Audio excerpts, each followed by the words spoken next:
ఓం నమ శివాయ శ్రీమాత్రే నమః. మిత్రులకి శ్రేయభిలాషులకి అలాగే నన్ను ఎంతగా ఆదరిస్తున్న యూట్యూబ్ ప్రేక్షకులందరికీ కూడా పేరు పేరు ధన్యవాదాలు. మిత్రులారా, మీ అందరికీ పరాదేవత ఎల్లవేళలా మీతో ఉండి మీ మనోవాంఛ నెరవేర్చాలని మనస్ఫూర్తిగా కోరుకుంటున్నాను. ఈరోజు మనం కార్తీక సోమవారం నాడు ఈ ఒక్క మంత్రాన్ని మనసులో తలుచుకోండి. మీరు కోరుకున్న ప్రతి కోరిక నెరవేరే మార్గాలు మీకు తెలుస్తాయి. మీరు చేసే ప్రతి పనిలో విజయం లభిస్తుంది.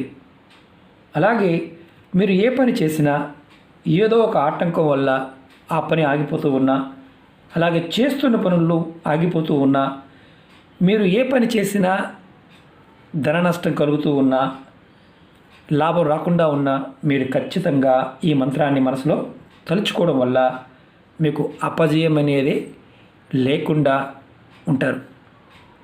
అలాగే ఉద్యోగం కోసం ప్రయత్నించేసేవారు, చదువుకునే విద్యార్థులు, అలాగే కాంపిటీషన్ ఎగ్జామ్స్ కోసం ప్రిపేర్ అయ్యేవారు, వ్యాపారస్తులు, ఇంటిలో ఉండేవారు ఎవరైనా సరే ఈ మంత్రాన్ని మనసులో తలుచుకోవచ్చు.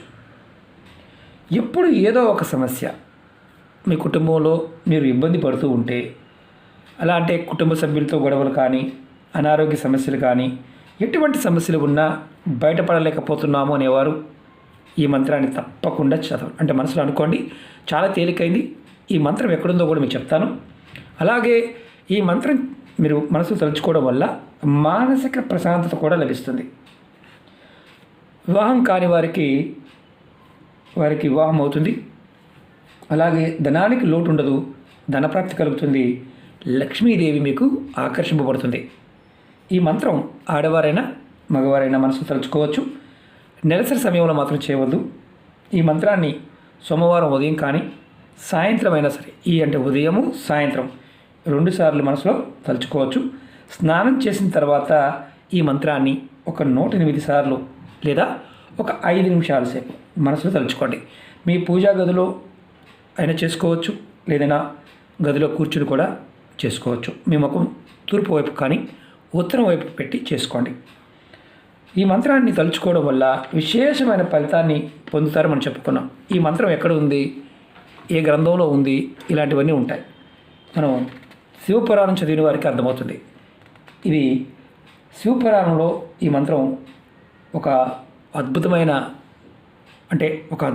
శక్తిని ప్రసాదిస్తుందని చెప్పడం జరిగింది. మీ మనసులో ఉన్న కోరిక చెప్పుకొని మంత్రాన్ని తలుచుకోవడం మొదలుపెట్టండి. ఈ మంత్రం శివపురాణంలోని మూలమంత్రం. బాగా గుర్తుంచుకోండి, ఇది శివపురాణంలోని మూలమంత్రం.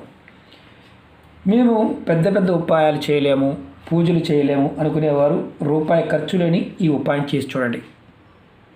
24 గంటల్లో మీకు ఖచ్చితమైన ఫలితాన్ని పొందుతారు. నమ్మకంతో, విశ్వాసంతో మంత్రాన్ని మనసులో తలుచుకోండి. ఈ మంత్రాన్ని మీరు ఇంకా చెయ్యాలి అనుకునేవారు ప్రతి సోమవారం నాడు ఈ మంత్రాన్ని మనసులో తలుచుకోవచ్చు. అంతేకాకుండా మిగతా రోజుల్లో కూడా ముఖ్యమైన పనుల మీద మీరు బయటికి వెళ్తున్నప్పుడు వెళ్ళే ముందు ఈ మంత్రాన్ని మనసులో తలుచుకొని వెళ్ళండి. ఖచ్చితంగా మంచి మార్పును చూస్తారు. మంత్రం వచ్చేసి శ్రీ శివాయ నమస్తుభ్యం, శ్రీ శివాయ నమస్తుభ్యం. ఈ మంత్రాన్ని నేను వీడియో డిస్క్రిప్షన్లో కూడా పెడతాను. మీరు తప్పకుండా శుచిగా చేయండి, అద్భుతమైన ఫలితాన్ని పొందుతారు. మళ్ళీ ఒకసారి చెప్తాను, శ్రీ శివాయ నమస్తుభ్యం. మీరు ఈ మంత్రాన్ని 108 సార్లు అనుకోండి, విశేషమైన ఫలితాన్ని పొందుతారు. మీరు చేసే ముందు మాత్రం ఖచ్చితంగా మనసులో కోరిక చెప్పుకొని చేయండి. అలాగే మీకు ఈ వీడియో నచ్చినట్లయితే లైక్ చేయండి, ఛానల్ని సబ్స్క్రైబ్ చేసుకోండి, పక్కనే ఉన్న గంట సింబల్ని యాక్టివేట్ చేసుకొని 10 మంది మిత్రులకి షేర్ చేయండి. అనేక రకాల సమస్యలతో బాధపడుతున్నాము అని మెసేజ్ పెట్టే వారందరికీ చెప్పేది ఏంటంటే, ఛానల్లో దగ్గరగా 1800 వీడియోస్ ఉన్నాయి, అంటే 2000 దగ్గరలో ఉంటాయి. మీకున్న సమస్యకి మీరు ఏది చేయగలుగుతారో అది ప్రయత్నించండి. అలాగే ముఖ్యంగా కొత్త ఛానల్స్ కూడా లింక్స్ ఇవ్వడం జరిగింది. వాటిని కూడా సబ్స్క్రైబ్ చేసి గంట సింబల్ని యాక్టివేట్ చేసుకోండి. పాత వీడియోలు కూడా మీకు రోజు నేను 5-6 వీడియోలు షేర్ చేస్తూ ఉంటాను. చాలామంది మాకు రావడం లేదనే వారికి ఇదే ఛానల్లో కూడా షేర్ చేస్తూ ఉంటాను. కొత్త ఛానల్లో కూడా పాత వీడియోల్ని షేర్ చేస్తూ ఉంటాను. ఒక మిత్రులారా, ఓం నమ శివాయ శ్రీమాత్రే నమః.